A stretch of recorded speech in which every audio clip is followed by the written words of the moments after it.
Afternoon, relatives. We're going to get started. Thank you for being here. Panelists, you can come on up to the stage.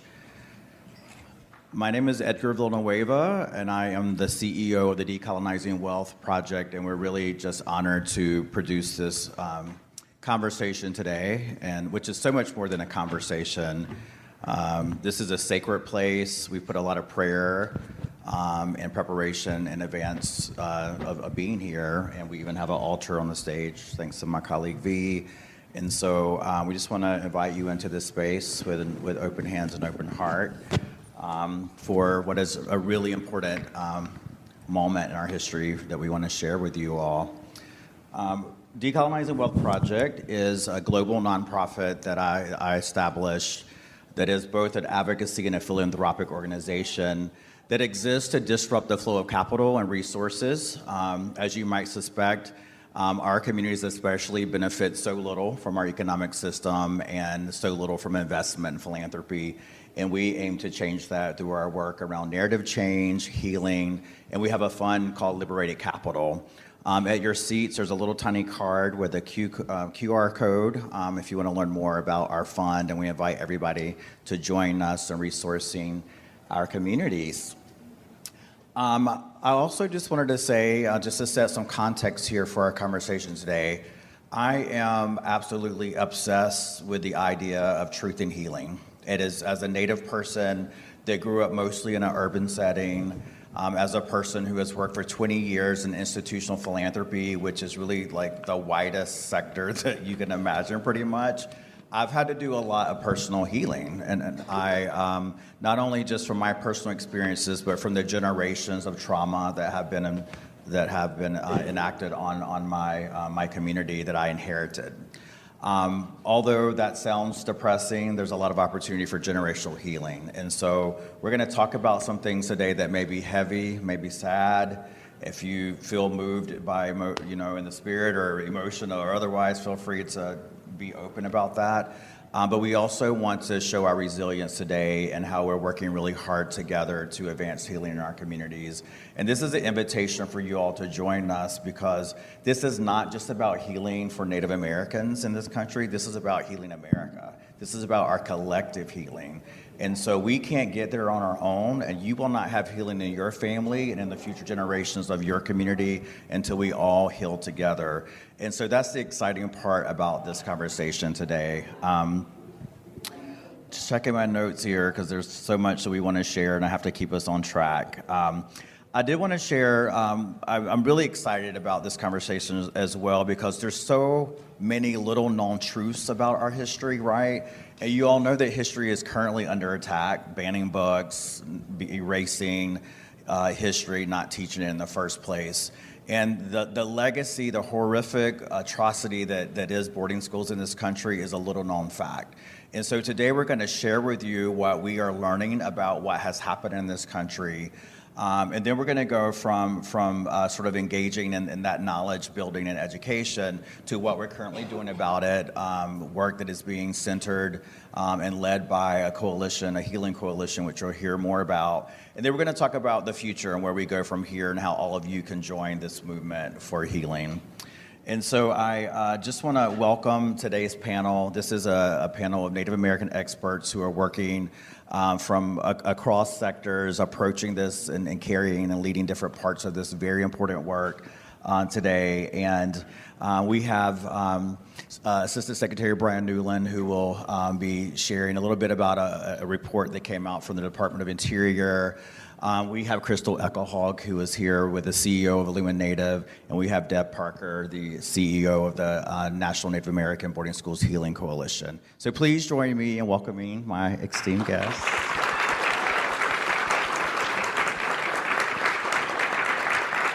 Thank you all. Thank you for being here.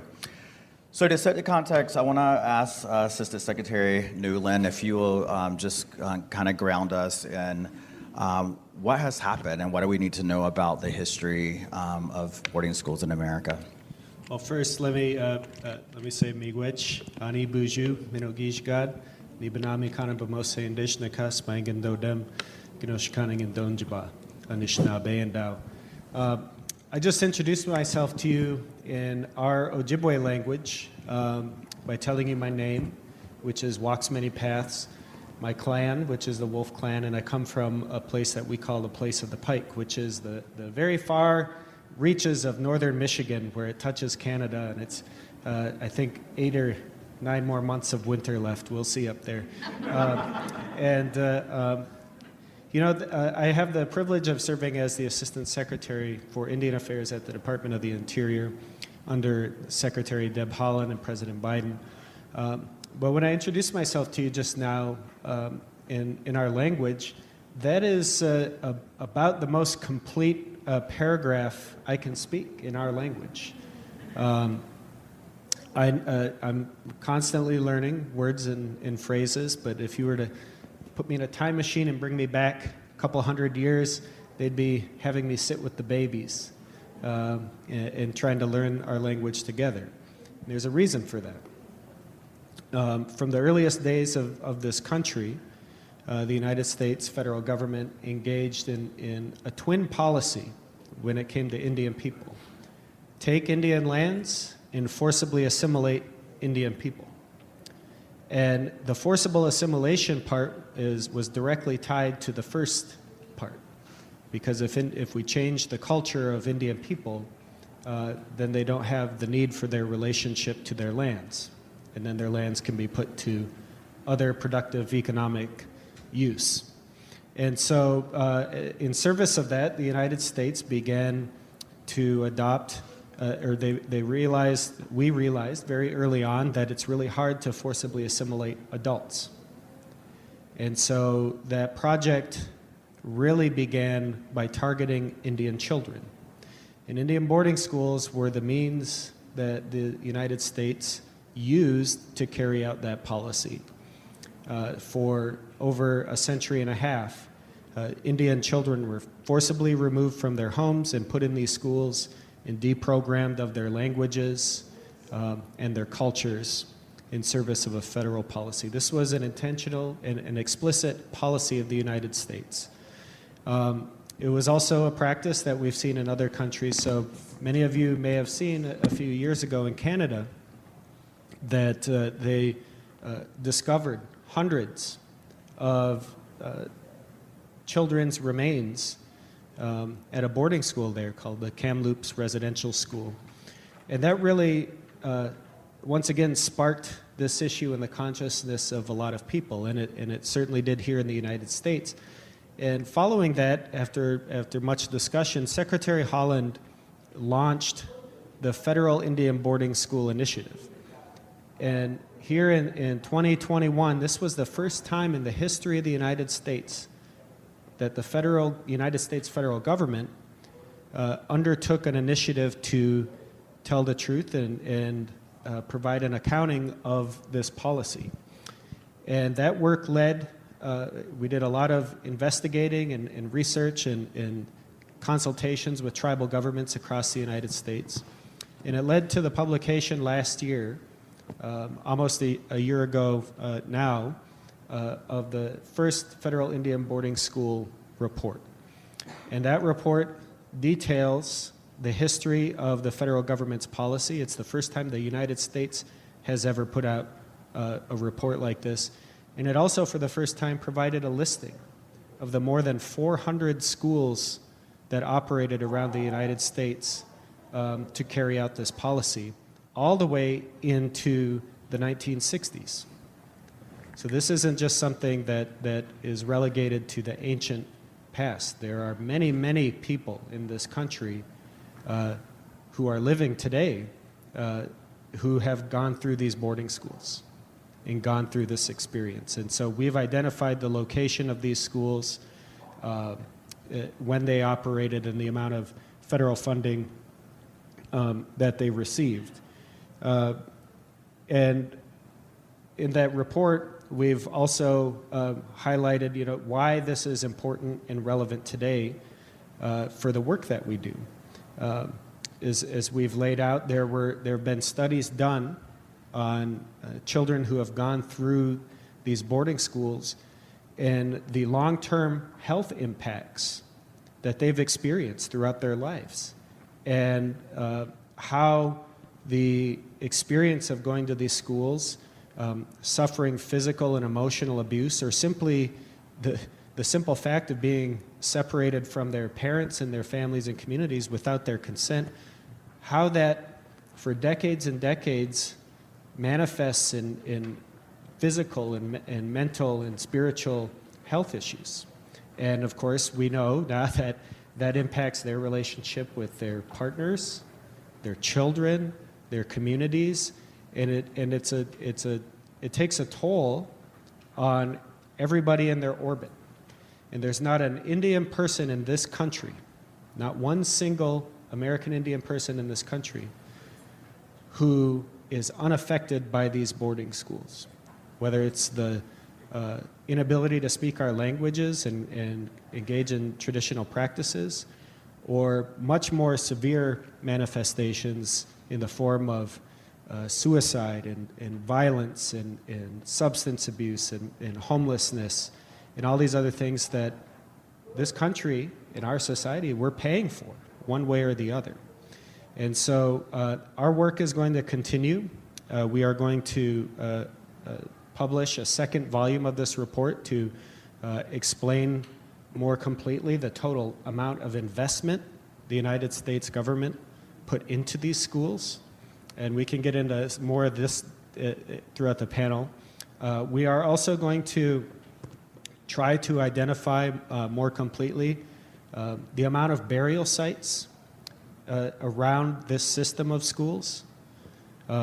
As I heard one survivor say poignantly in response to an interview he was giving to a reporter, how many of you had schools that had cemeteries?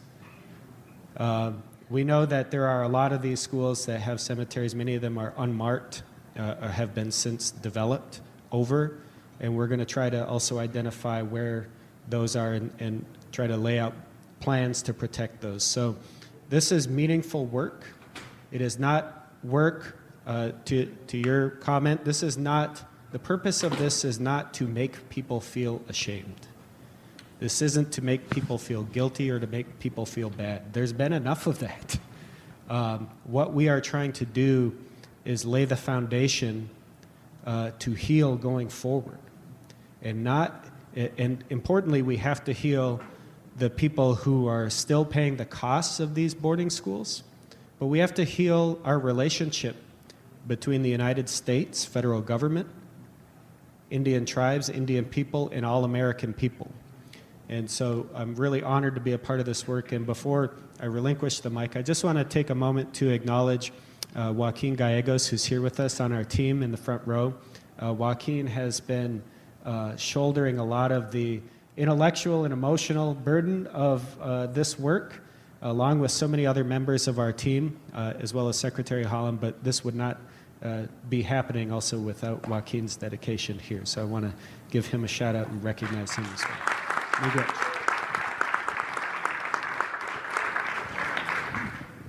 No shame, no shame. No shame. Okay. You didn't know I had a microphone charger back there, did you? No shame, but I'm just curious, how many folks in the room didn't even know that this country had a legacy of boarding schools for Native American children? Is this your first time hearing this? No, thank you for being honest about that. A big part of what we're trying to do is just build awareness that this happened, and we're still just trying to collect data and information to know the impacts because we are going to be leading recovery efforts for a long time. And as Bryan said, this impacts all of us. There's a Lakota saying, all my relations, and all my relations means that all of our healing is mutual, all of our suffering is mutual, and all of our thriving is mutual. And so this is why we're trying to really uncover the full storied impact and to really lead campaigns for healing for our communities, because we all have a vested interest in that. And on that note, Deb Parker, CEO of the National Native American Boarding Schools Healing Alliance, this organization is doing fantastic work to organize advocates to collect data and information, to tell the story, and to think about the generations of healing that we need to be planning for as we move forward, and also policy. There's a policy opportunity here for us. I don't want to give it all away. I'm so excited about it. And so, Deb, tell us, about some of these efforts underway to tell the full story and to put some policies and practices in place for our community. ACM Tigwitsi, thank you for this opportunity. It's an honor to be here with you all. I'd like to introduce myself in my traditional language. Sitsayot Sasitsta Twelcha Tulalip Twelcha Apache Yaqui Tigwitsi. Thank you for this opportunity to be here to sit in this room with you at South by Southwest. I'm so glad you're all here to hear the words of our relatives here on stage. It's exciting to be here because these are also my traditional homelands. My mother, Adelina, her last name is Torres. She grew up here with her family and with my Apache Yaqui family, and so she grew up in a San Marcos area, and so it's so beautiful to be here because my tribe is all the way in Washington State. My father's tribe is the Tulalip tribes, and my dad was sent away on a kind of like a relocation program. They did that to a lot of our native families, and so he was sent all the way from the water area and the rain all the way into hot Texas. And that's where he met my mom. And so my mom was driving down the road and she's seen this handsome native guy and she said, well, he's not from here. And that's always a plus when you're related to so many folks. And so he was hitchhiking and she pulled over and he went to run to catch up to the car, and her cousin sped out and went down the road. And so he didn't get a ride, and they laughed all the way until that evening when my dad was walking downtown San Marcos and seen my mom, and she was like, oops. But lucky enough, they both thought they were beautiful, and they made 4 beautiful children, and my mom moved to the Tulalip tribes, and that's where she's been for many years. But Texas is another part of my homelands, and so I just want to honor the people of this land, the Indigenous peoples, including my relatives who are buried here, and my relatives who are still here, living and breathing, and really learning about their history too, because as we know, the boarding school era really worked to take us apart, away from that history, away from our homelands, away from our families, and the work was successful in so many ways, because now in this day and time, myself as well as my children, we're all trying to find out who we are, where we come from, and where are our relatives buried. And the relatives that we're looking for were sent to schools all over the country, from our homelands to places such as Texas, California, San Francisco, to across the nation and the East Coast, Carlisle, where they were sent to boarding schools all over the country. So many of the children never returned home. And so in this day and time, as the CEO of the National Native American Boarding School Healing Coalition, we want to find our relatives. We deserve to know where our family members are. We deserve to know where the children are.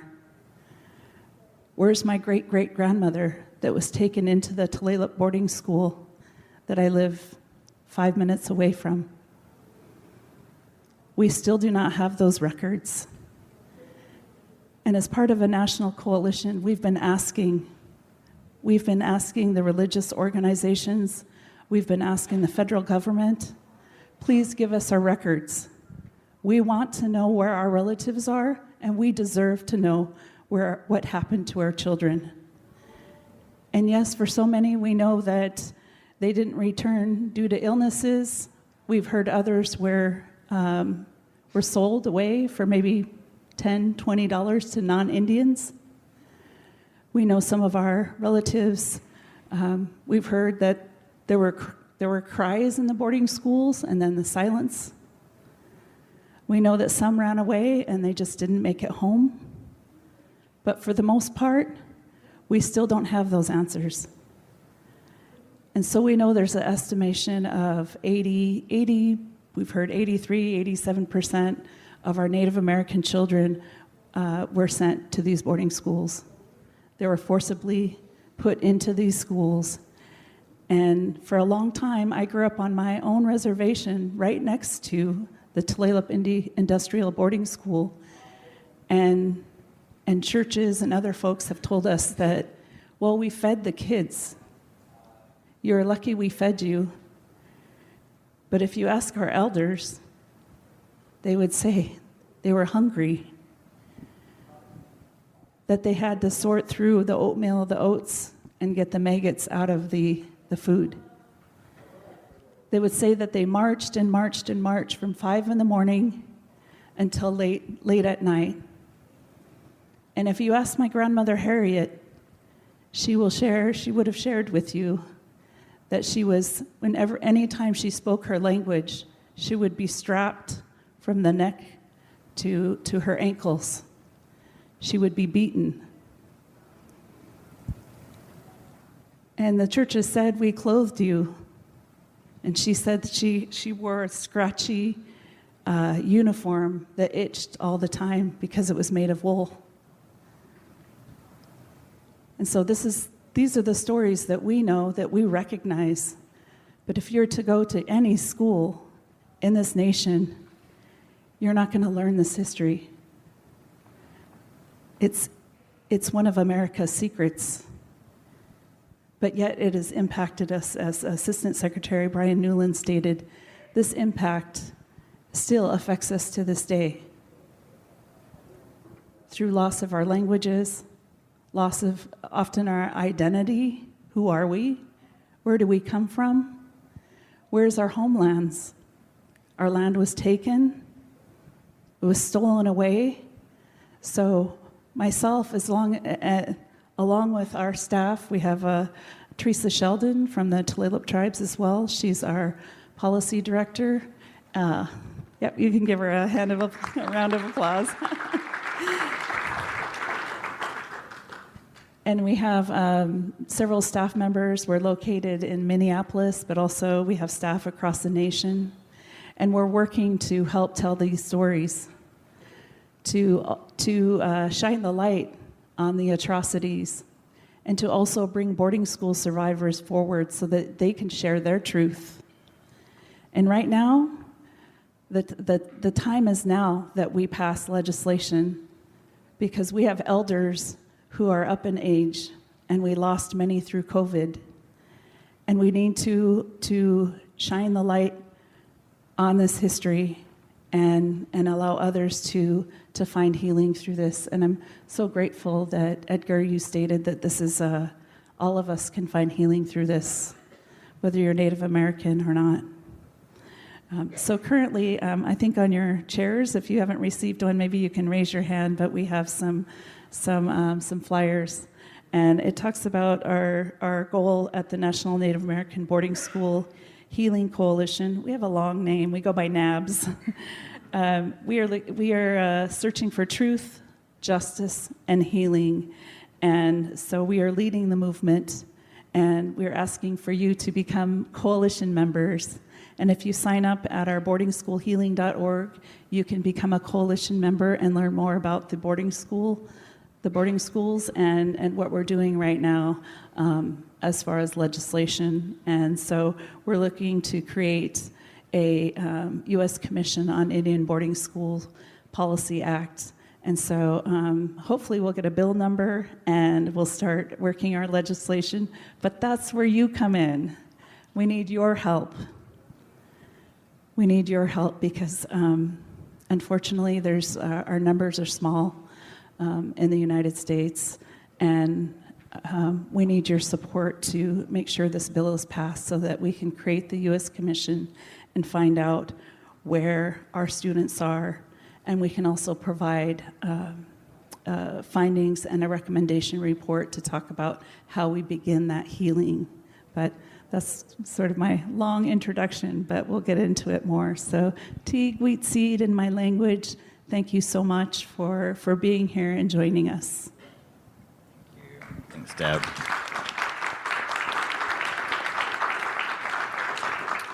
I wanted to give you all the heads up that we will have time for questions. And so if you have questions, remember them or jot it down. We'll save some time at the end. And you're already hearing some amazing opportunities to plug in, and we'll remind you of those opportunities at the end. So, Crystal, the CEO of IllumiNative, thank you for being here, and it's going to just share more around what we're all doing to bring awareness and education to this issue and the opportunity for healing. So, thank you, Crystal. Thank you so much, Edgar, and thank you, Assistant Secretary, for making the trip here. It's really important that you're here to be able to share this with everyone, and as always, Deb, for all of the important work you and your incredible staff do. My name is Crystal Echohawk. My Pawnee name is Skihadu Hatawa, which means lights in the room woman, which I feel, was a family name that's been passed down to me, but as you get to know more about not my work, but more IllumiNative's work, the organization that I lead is really about shining a light. And that's the origin of that. And, I'm from the Pawnee Nation. We're now in present-day Oklahoma. Our original homelands were in Kansas and Nebraska until we were moved down to our present-day reservation down in Oklahoma. I'm Kickahaki Band. And I come into this space in a couple different ways as an individual Pawnee woman. My grandparents were Ernest Echohawk and Jane Echohawk, and my father was Tom Echohawk. But my grandfather was a survivor of the Pawnee Industrial Boarding School. That's still there present day. In fact, our nation's headquarters are actually in our boarding school buildings. The tribe, once they closed down the schools, I think it was in the 1950s, they, eventually refurbished them and they moved our tribal offices into those buildings. And I actually used to be tribal planner for my tribe and have to work in those buildings. And I can tell you, many a late night was a grant writer for our tribe that we would all hear things, and we would hear little kids in the middle of the night playing and laughing, and you would see things and you'd hear, and we also, working in that building, were always people talking about stories about kids being buried in our basement, or that was a whole complex of buildings, or out back. And, I worked for my tribe, back starting in 2004. So these stories have always been, pervasive no matter where, and you think about, as the Assistant Secretary said, there's more than 400 of these schools. My grandfather, went to Pawnee Industrial Boarding School, which they called Gravy U. Kind of goes back to the point that Deb made, and they called it Gravy U because the only things those kids would eat would be gravy. I mean, it was very limited in terms of what they were fed. And I grew up with stories with my grandfather telling me that every time, because he came to that school, as a fluent Pawnee speaker, and in 1905 there were only 536 Pawnees left. That's how many were registered down in Pawnee. We used to be in the tens of thousands until we were removed, and we were down to that number. My grandfather was born in 1918 and then sent into that school in the 1920s and taken away from his parents. And he came in as a fluent speaker. They lived in teepees. They were still living out on the land when he was forced into that school, and he, through just those pieces of abuse, and I don't know much more that happened beyond that, but my grandfather died when he was 87, and some of my final memories of him in those final years were him. He had severe Parkinson's disease, but he would always try to write down Pawnee words. And it was like, I still have it on a piece of legal paper. You know, there's like 5 to 7 words. And he was just so desperate to kind of get that back. And, you know, very personally, as we all have these stories in our families, as Assistant Secretary said, there's not a Native person in this country that hasn't been impacted. You know, just as he said, like the fact that I'm speaking English and, you know, Assistant Secretary, you're way ahead of me. I could say about 5 words in my language, right? That's how effective these policies were in eradicating the language. But my grandfather, you know, struggled with a life of just anger, alcoholism, so many different things. And you think about the way that I think even today and through the important work that the Secretary Holland, Assistant Secretary, and, you know, folks like Deb and Nabs are leading, I think so many Native Americans today are just starting to recognize and realize generationally the impacts that these schools had over time, right? And so I come into it with a deeply personal place. And then as founder of IllumiNative, really quickly, our work is based on a body of research called the Reclaiming Native Truth Project. And it was the largest public opinion project ever done about Native peoples. And it was led by Native peoples and for Native peoples. But it was really about examining, what do Americans think about Native Americans? Why do they think that? Where do these ideas and perceptions come into being? And how do they affect that we're treated in all sectors of society, from the federal government and Congress to courts to the media to just everyday lives? It was about a $3.3 million research project. And what we found, we ran it from 2016 to 2018. And what we found is that one of the greatest threats that Native Americans face is invisibility, is erasure. And we found that 78% of Americans know little to nothing about Native peoples. 72% of Americans rarely or never encounter any information about Native Americans. 87% of schools in this country don't teach about Native Americans past 1900. And what they do learn in school is very limited, I'm sure, right? Like, think back, everybody take a little jog down memory lane, middle school, elementary school, high school. How much did you really learn about Native Americans? How many of you learned about boarding schools? Right? It's really the history written by the conqueror. And it's a certain narrative and a certain version of manifest destiny. And Native Americans we kind of fade to black, right? And you think about it, if most of the schools in this country don't teach about it past 1900, maybe the last thing you heard about was Wounded Knee, 1890, kind of fades to black, right? You didn't learn about these schools. And what we found, aside from the disservice, right, and crime, I really feel it's such a crime that our school systems are not teaching about Native Americans, but we also found that our representation in TV and film and media is less than 0.4%. And despite the fact we had our first 2 Native American TV shows last year, yes, everybody give a round of applause for that, our representation really hasn't moved, right? And I can go on with these different statistics, but what we found is the sum total of this erasure means that most Americans don't know that we exist. And if you live in Texas, you're really not sure if we exist. It really depends on where you live in the country. So if you're not living in proximity to a reservation, there's a really good chance that Native Americans are out of sight, out of mind. We don't exist. And what we found in working with top social psychologists like Dr. Stephanie Freiberg, who's also a citizen of the Tulalip tribes as well, is that erasure, what that does is create a level of bias in itself. We're talking about brain science here, right? It creates a level of bias that if something is out of sight, out of mind, it doesn't exist for you. And that level of erasure actually serves to dehumanize someone, because you can't have empathy for something that you don't see, know, understand, interact with. And then if the only thing you do see are toxic stereotypes like racist sports mascots, right? Tropes in TV where you're, watching a squaw, and, this is why the work of the Secretary and Department of Interior is so amazing that they are banning now this kind of language, right? Because this is really these types of things in terms of imagery, words, these stereotypical tropes that we see in TV and film really shape the way that Americans think about Native Americans, and it fuels bias and racism against our people. And this is why historically there's a pervasive narrative out there that Native Americans are just really screwed up naturally. This is why it is so important, the work that Secretary Holland, and Assistant Secretary Newland and Deb and her organization are leading. because we're not naturally broken.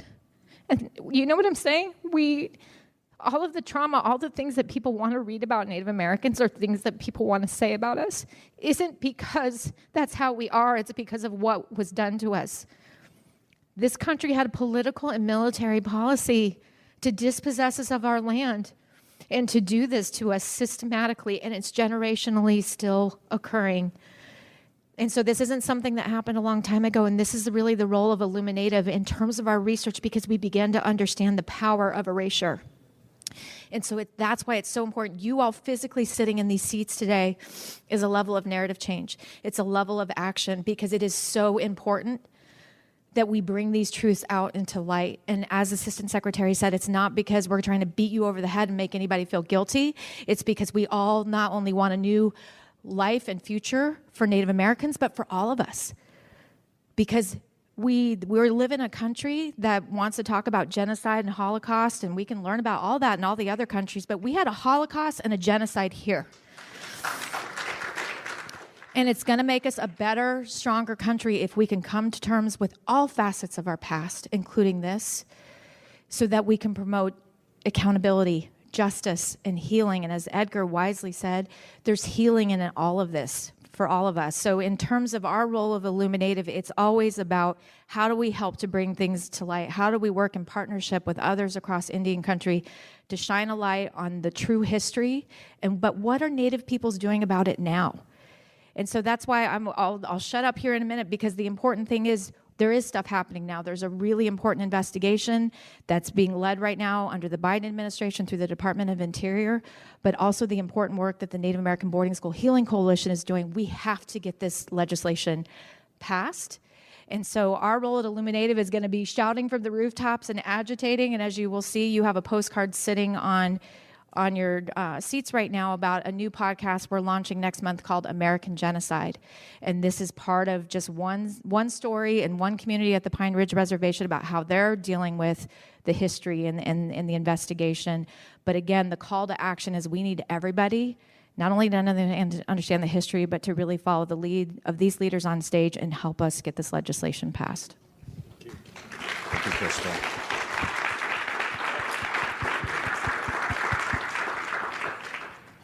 We're going to open up the floor for any questions that you all might have. Please keep it brief because we don't have a whole lot of time, and I want to honor our guests by giving them the closing word today. But there's a microphone here in the middle if you all want to jump in line and have some questions. Okay. How does, right now there is the move to censor our history with like Ron DeSantis and Greg Abbott and the conservatives who basically want to wipe. Like we've mainly been hearing about the black history and also about the LGBTQ community. Haven't really heard mention of our Native people. But so do you think that's basically do the conservatives basically want to keep our traditional narrative that we've had about our history? Even like I go to the point of positive, growing up here in Texas, I certainly was taught that some people wanted to punish the South during Reconstruction. And I somehow think that it was always more sympathetic toward the Confederates. And I guess like in the 1950s, there was a group called Children of the Confederacy who wanted to claim that the Civil War wasn't caused by slavery. So how does a Native American, so would we not get anything if the conservatives succeed?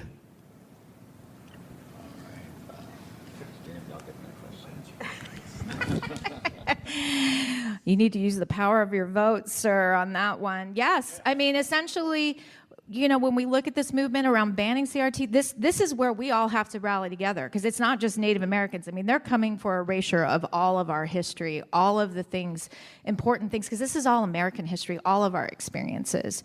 So you're absolutely right, sir, and we cannot take it for granted. It is scary to see how quickly these forces on the right have taken hold, but it's not too late. We can organize, and always using the power of our vote, for sure. I would like to add to that, absolutely power of the vote, but also do not be afraid to cross the aisle too.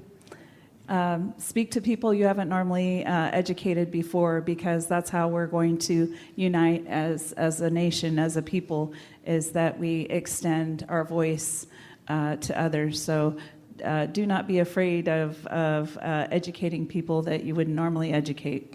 So thank you. All right. Okay, thank you. Very sorry for, to hear about, this story, this history that happened to the Native American over here. But considering that America is a melting pot,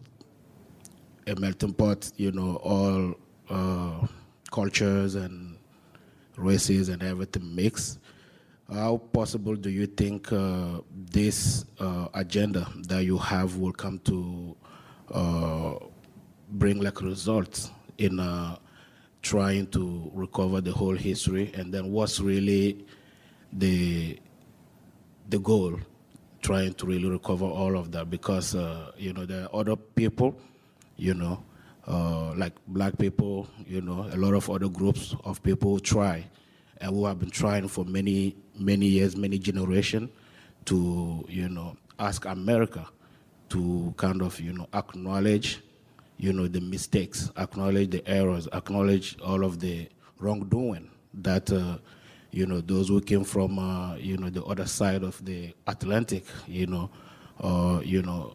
put on those people. So my question is just very simple, like how possible is it that's going to work, and then what's the government really trying to do? And then what's your agenda? You're trying to defend your people. What's really the agenda, and how inclusive that is? Thank you. That's a great question. If you'll indulge me maybe for an extra minute longer than a short answer. The relationship, so there's a lot of conversation that just happens in the discourse about racial equality and racial justice and civil rights. I want to speak about just Indigenous Americans in the United States, though. If you go and read the Constitution of the United States explicitly mentions Indian tribes and Indian people 3 times. 3 times. Including in Article 1, which is lays out the powers of Congress, and it deals with the foundational powers in relationships of the country. It recognizes Indian tribes as sovereign entities. And following on from that, the United States has acquired what we call it in the legal world is this trust responsibility, this trust relationship with Indian people. And what that means, if you just, if you don't want to go to law school, what that means just practically is that the United States federal government, as baked into the Constitution itself and as part of this country's DNA, has taken on a responsibility to protect the existence of Indian people. That is our legal and moral obligation as a federal government, is to protect the existence of Indian people as Indian tribes and as tribal people.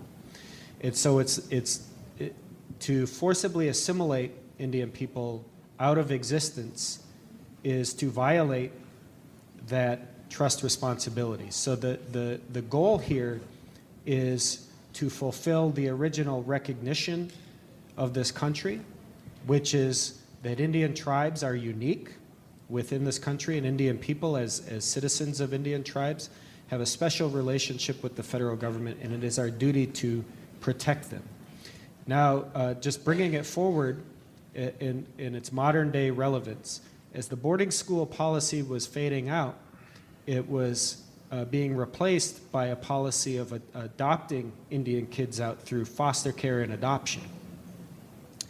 Was anybody in here born before 1978?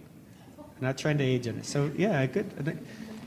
It wasn't until 1978, when Congress passed the Indian Child Welfare Act, that the United States repudiated this policy of taking Indian kids from their families as a way to assimilate them and break up Indian tribes. 1978. Right we are waiting on a ruling from the United States Supreme Court about whether that law can remain in effect. And this administration is defending that law. And so in passing the Indian Child Welfare Act and repudiating that policy, the United States also made a commitment not to do this again and not to allow this to happen. I used to sit as a judge in tribal courts, and I would hear foster care cases and adoption cases. And in addition to what you've heard from Crystal and Deb up here about kids being separated from their families through these boarding schools, they were also separated and taken away through foster care and adoption. And the Indian Child Welfare Act has helped significantly to stop that. And so this work is part of this long-term arc of history that's occurred from the Constitution to today. And it's all relevant to the fate of Indian people and Indian kids today. And so that's a really, sometimes I can't help myself going back to my lawyer days, but that's a really long-winded way of saying our goal is to fulfill our basic responsibility to protect the existence of Indian tribes and Indian people as tribal people. Thank you, Bryan. Thank you. Very helpful. So I have to be the facilitator, the main guy, but so no more people in line because we won't have time. And if you can please have your question down to like 2 sentences max. So y'all be thinking about how to keep it brief. I appreciate it because I was like, I guess I'm getting ready to have to sit down.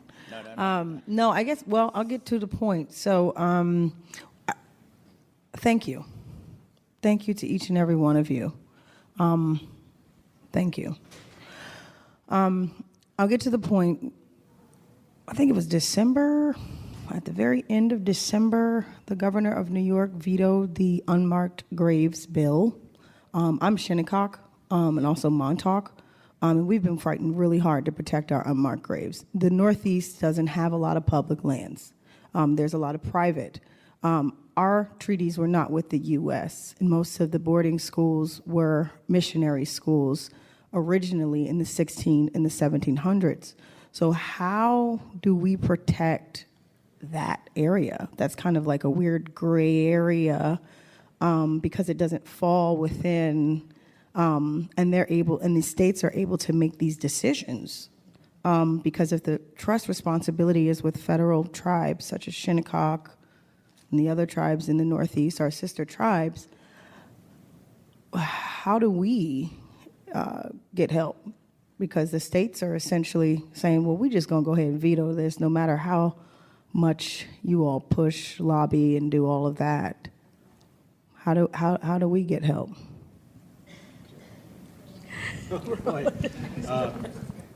Hello? Yeah. Thank you for that question. This is a very real and important issue.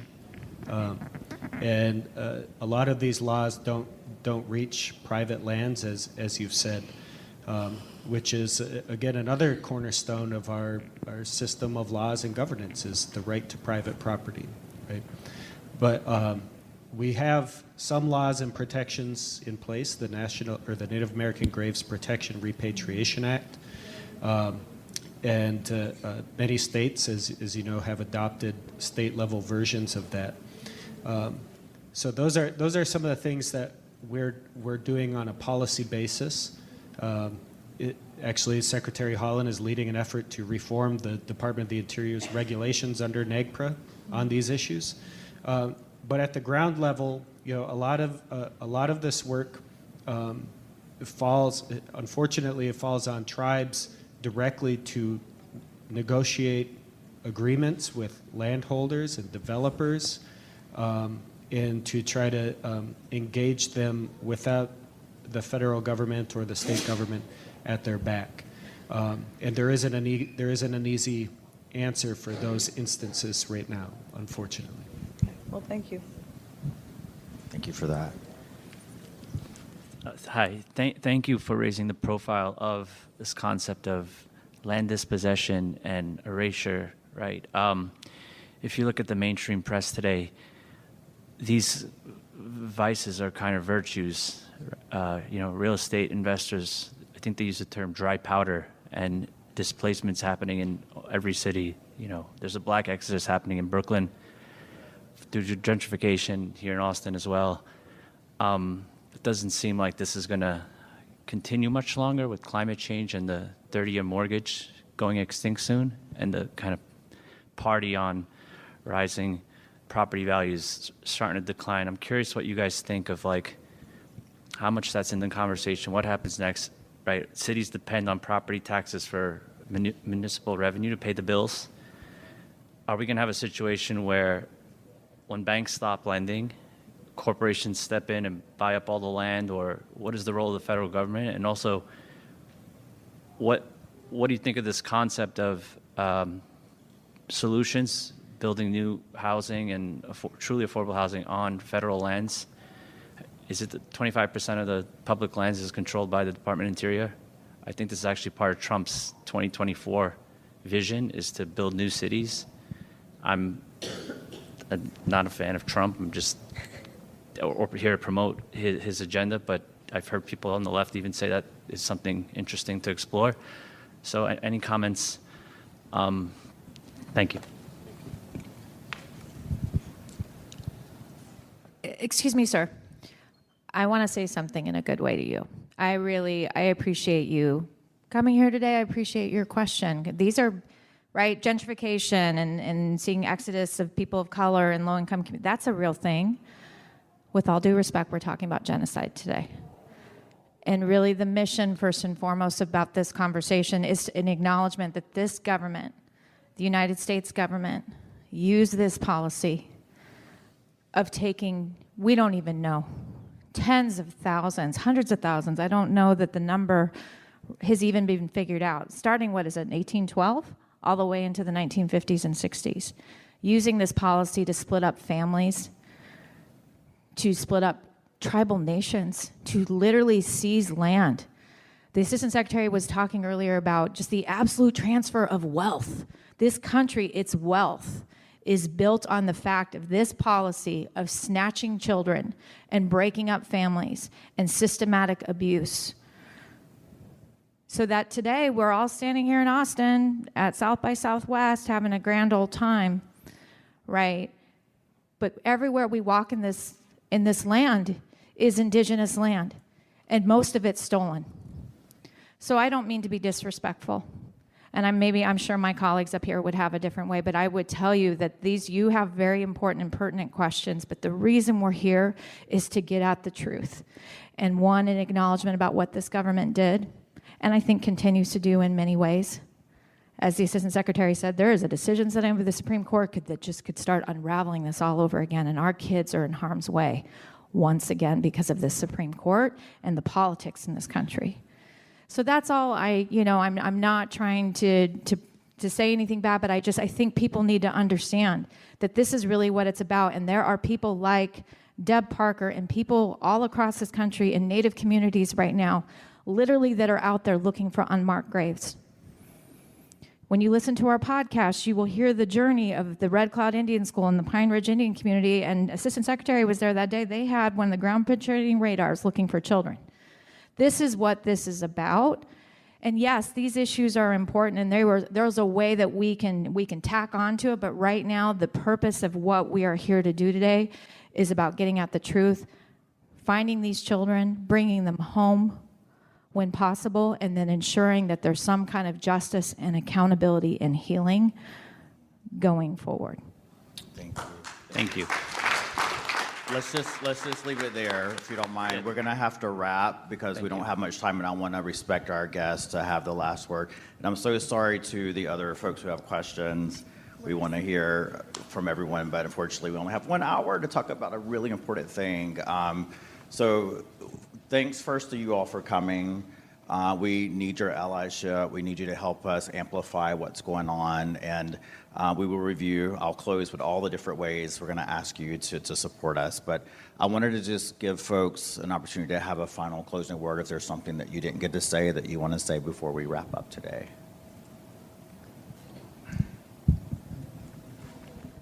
Well, once again, thank you for joining us. in my Lashute language, I said Tigwit seed. So if you can join me, and if you'd like to learn a new word of how to say thank you, it's Tigwit seed. Yep, our language is so important, and for us to be raised speaking our language, and for us to get our language back, and for us to receive our history and our knowledge of where our ancestors are. That's where we're at, and that's what we're asking for, is the truth. We're asking for justice, and ultimately, I want to make sure I bring in I have 3 children, but grandchildren that come into this world, and that they're accepted and loved and uplifted for who they are, both internally and externally. And so I just want to say we have a lot of work to do together, but I'm encouraged by all of you who are in this room. If you'd like to learn more, again, go to boardingschoolhealing.org. Become a coalition member. If you'd like to donate to our work. We have sent elders care packages across the country, letting our elders know that we love you. Maybe you were not treated with that respect or any sort of dignity through this educational system. You were mistreated, and many of our children were sexually abused in these schools. But we're here to say that we love you, that you matter, and that we will take this walk together as the National Native American Boarding School Healing Coalition. And that's what we want to do, is uplift that love, uplift that light. And so we're so appreciative of those folks who are joining us. We know you have your own story. We hope that you'll listen to our story and learn from us about the teachings and the beauty and the knowledge and wisdom that we bring to this space. So, Tigwit Seed. I feel like I've already said enough, but thank you. I want to say first and foremost, thank you for coming here today.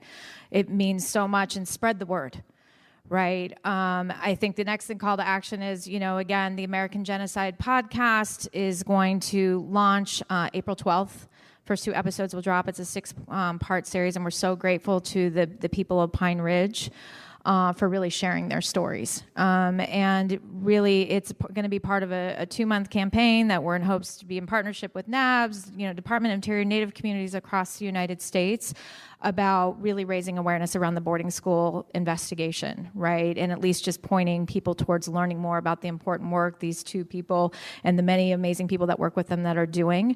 And it's really the call to action to continue to follow NABS, follow this legislation. Let's get it passed, right? Let's ensure that this becomes a federal commission. And I think the final thing is, you can follow our work at IllumiNative. We're on all the socials. And just thank you again for coming here today.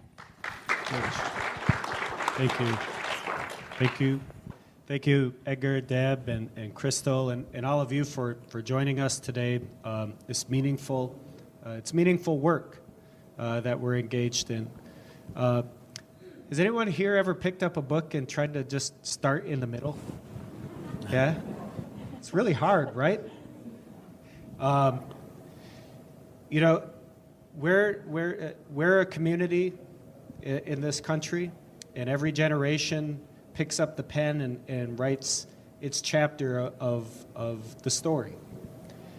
And what we're talking about here is with the boarding school report and this initiative and this work is about the next chapter we're going to write. But you can't start the book in the middle. And so we have to understand what was already written. And it's not about making anybody's kids feel bad. It's not about putting teachers in a bad position in front of community parents. It's about our responsibility to write that next chapter in this story as a nation. And so we've got to understand what happened, and we've got to write a better chapter to come. And it's not just on me, and it's not just on Secretary Holland, it's not just on President Biden. This work was undertaken by the entire federal government on behalf of the United States. And it's all of our responsibility to engage with this and to understand it and to make sure that the chapter that we write reads a lot better than what came before. So I want to thank you all for being here and being willing to listen. Chimagwich, thank you. Thank you, Bryan. So if you will commit to taking one of these actions, raise your hand, okay? Follow everybody on socials. We need you to help amplify. I know there's some influencers in the room. Help us get this word out. Download the podcast, follow NABS, donate, join Liberated Capital, and read the report from the Department of Interior, all right? And thank you all for being a part of this movement and for being here today. Much love.